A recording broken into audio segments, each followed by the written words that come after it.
My intermission guest tonight on Concert Night is a good friend of the Dayton Philharmonic, who I haven't seen in a very long time. Lucas Alemán was our concertmaster for 4 years. You just heard him give that wonderful performance of the Sibelius Violin Concerto. Lucas, welcome to the show. It's so nice to talk to you. Thank you, Neil. It's wonderful to see you again. And yeah, it's wonderful to have the time to chat. Yeah. Because you have so many friends in our listening audience who remember your time leading the orchestra and leading the violin section, can you bring us up to date? What's happened? I mean, I think most people know that you left to take a position with the Dallas Symphony Orchestra, and you're still down there in Texas. But can you tell us a little bit about what life's been like over these past almost 15 years? I know it has been a while. Um, I started here in 2006 in Dallas, and we came here with just one kid, and now we have three. So that has been quite a change. Uh, but during this time, actually, we have been quite busy.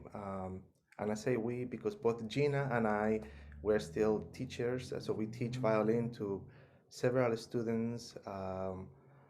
Besides playing the orchestra, I am involved in trying to teach the next generation of musicians musical and orchestral excerpts.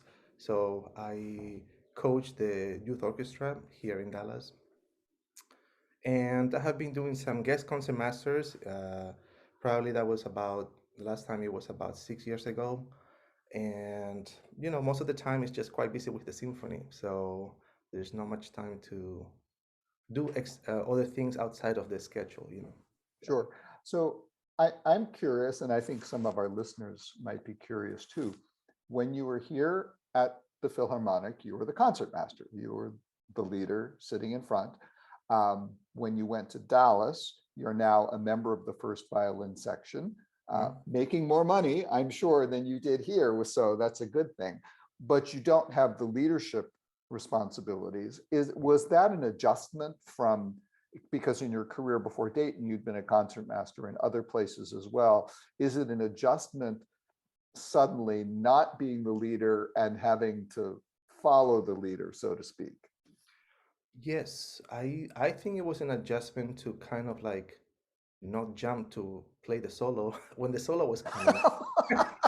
For example, um, the, the beginning of Scheherazade, you're ready. for example, but but I think being in the section and having the background of being concertmaster, it has helped, I think, to give me a view of what it is to be in the section.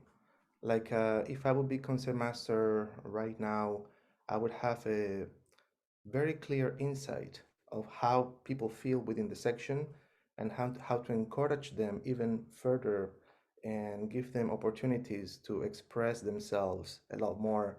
Um, Back then, when I was concertmaster, maybe I was not thinking about those things that much, but rather trying to lead.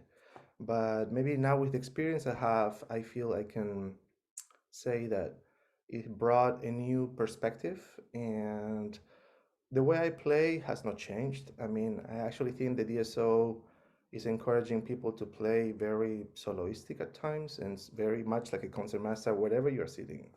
And that is also why it has not been so uncomfortable in terms of like switching from being concertmaster to being in the section.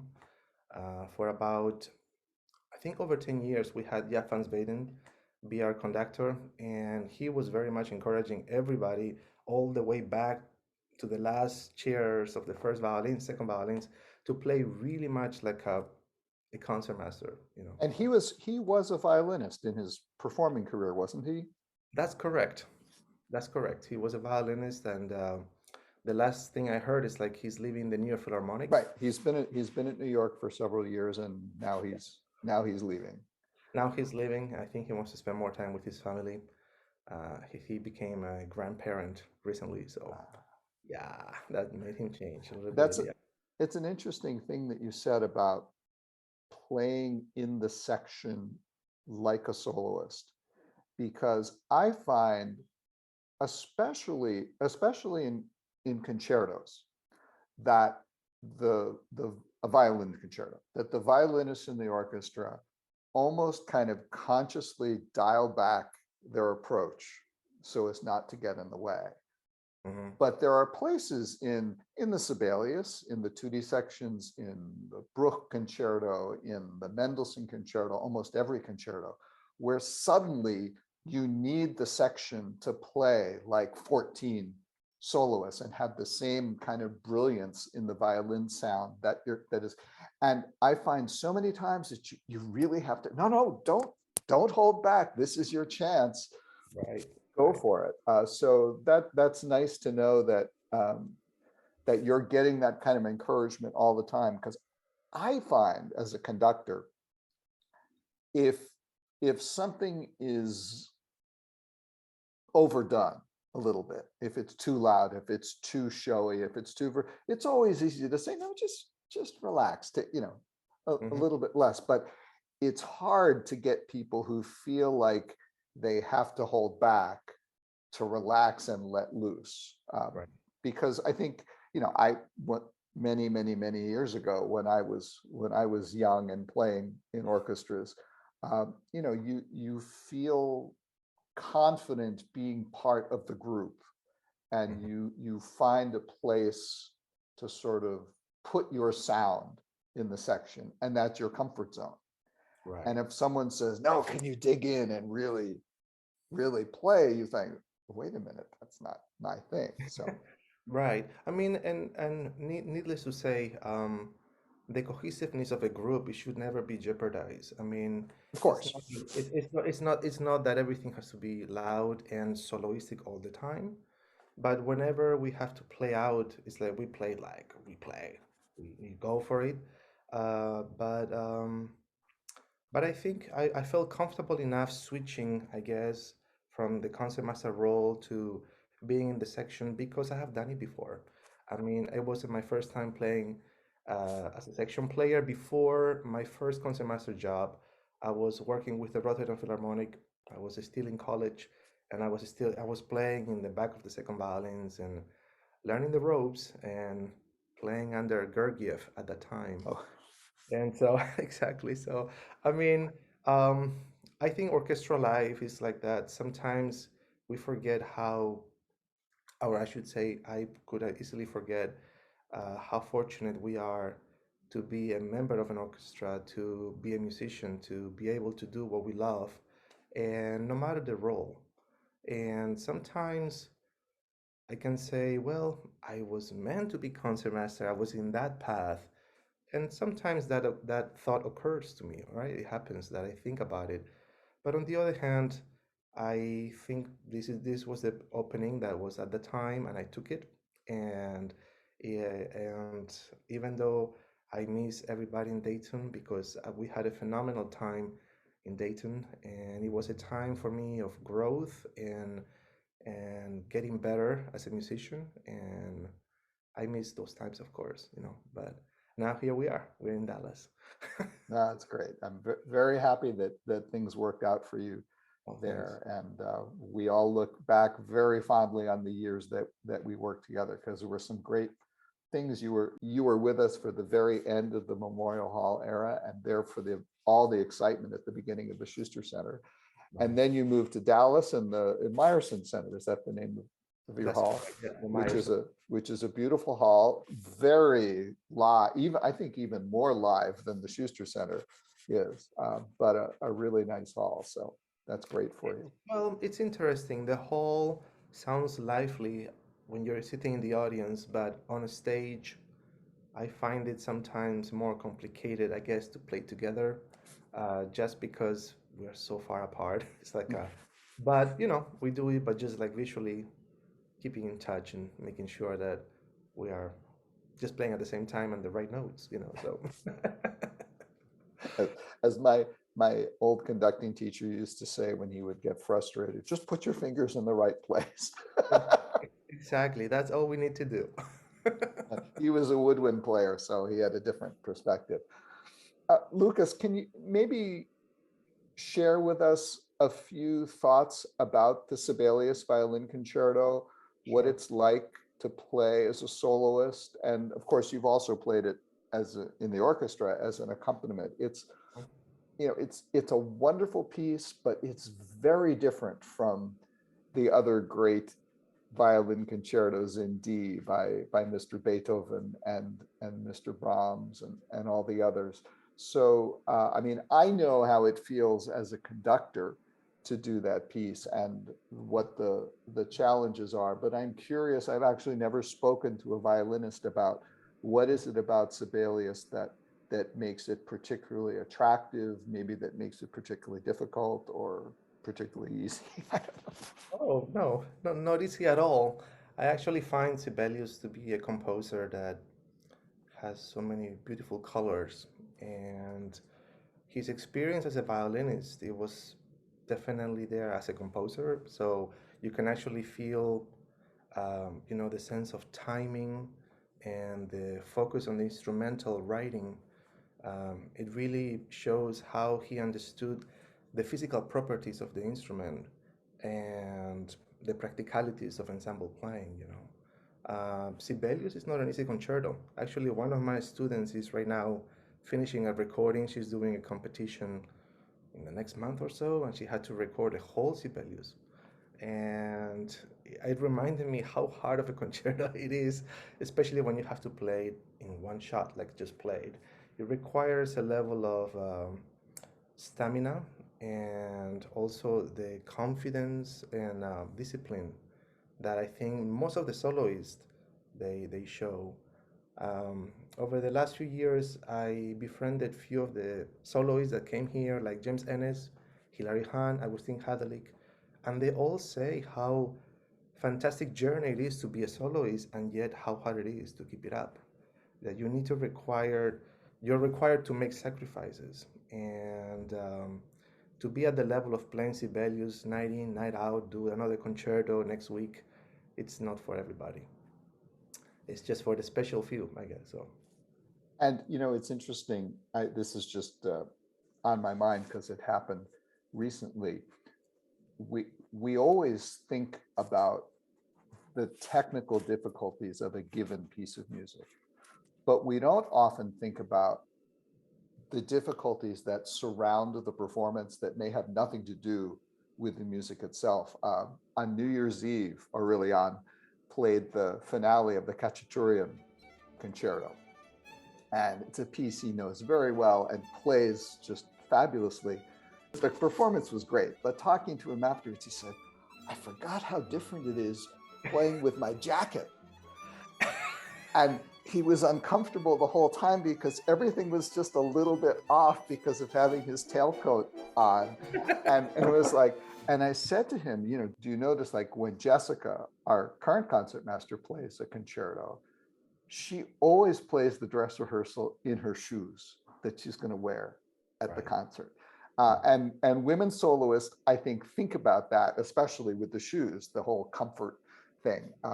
But just that it's funny that just the difference that one tiny little thing can make.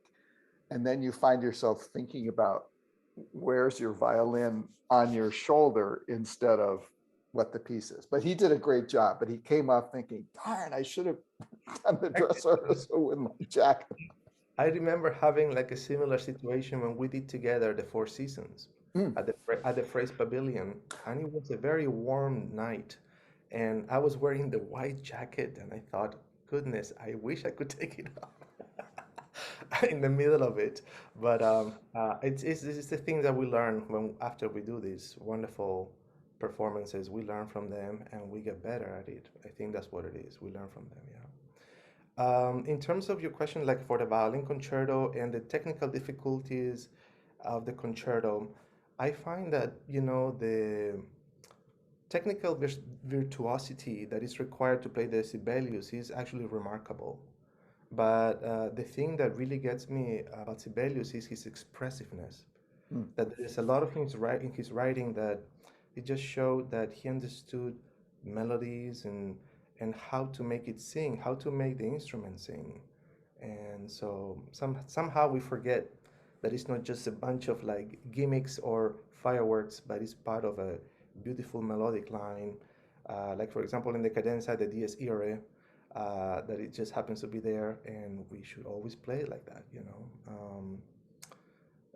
I find the second movement to be lovely, um, with a lot of like colors and the demands of sustaining the sound in the midst of a very slow tempo sometimes. And of course, the last movement that it sounds to me like a little bit like a big polonaise. Yes, A big a heavy. Finnish style polonaise. Exactly, exactly. When the But Polish people moved to Finland, they brought that dance with them. And I know. But you know, I remember, and this is something that I think is just a thought about our performance together in the Sibelius. I remember right before the cadenza in the first movement, I was having a hard time listening exactly to where I need to enter. Uh, I think the writing of Sibelius is such like it reminds me of a pedal of a pianist. You know, like it sounds like a ooh, like it's kind of there the whole time. And I remember looking at you thinking, I hope he gives me a cue.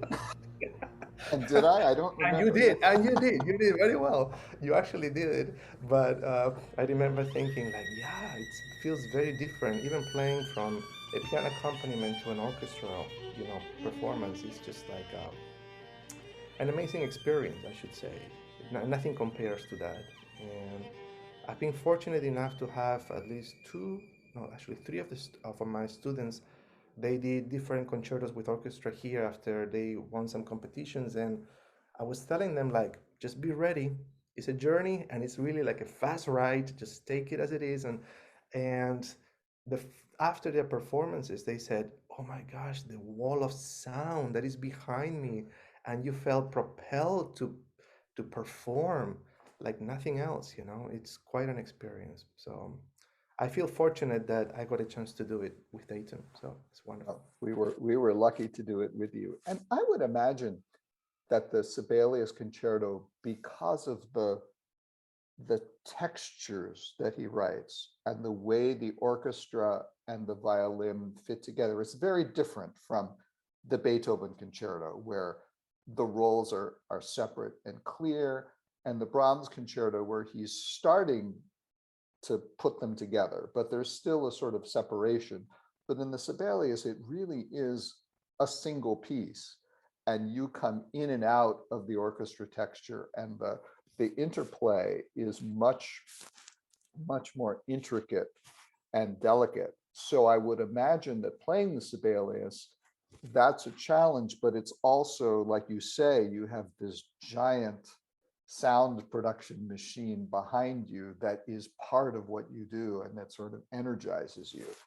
Exactly. Exactly. I mean, I find it fascinating how even when I think of the Mendelssohn Concerto, um, I have never played a concerto with orchestra, but I have taught the concerto many times. And I tell the students what I tell myself when I practice it is like to never force the sound.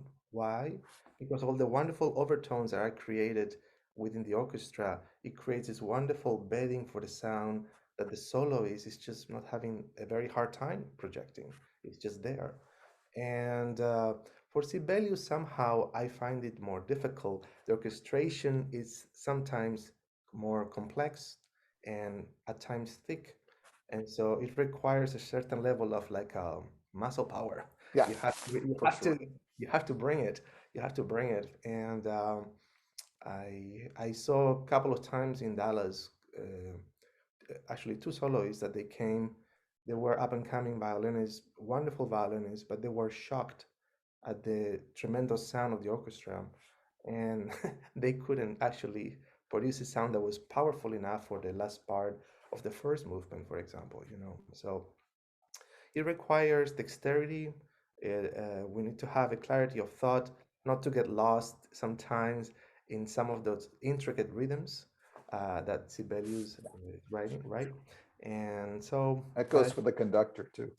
well, but you know, conductors are never wrong, right? So, so Very good. yeah. So I'm just saying, you know, it's a. So I we always try to make the best out of the rhythms, but Even when I hear recordings, I find people making compromises on Sibelius. And I believe we should just play what he wrote. He actually knew what he was doing in this concerto. So, Well, and you knew what you were doing when you played it with us. Lucas, it's been so much fun to catch up with you, and so much fun also to rehear this performance from all those years ago. Thank you so much for all the beautiful music you brought to us. And I hope we get to see each other in 3 dimensions sometime. yes, we will. Actually, I'm hoping to be back this summer.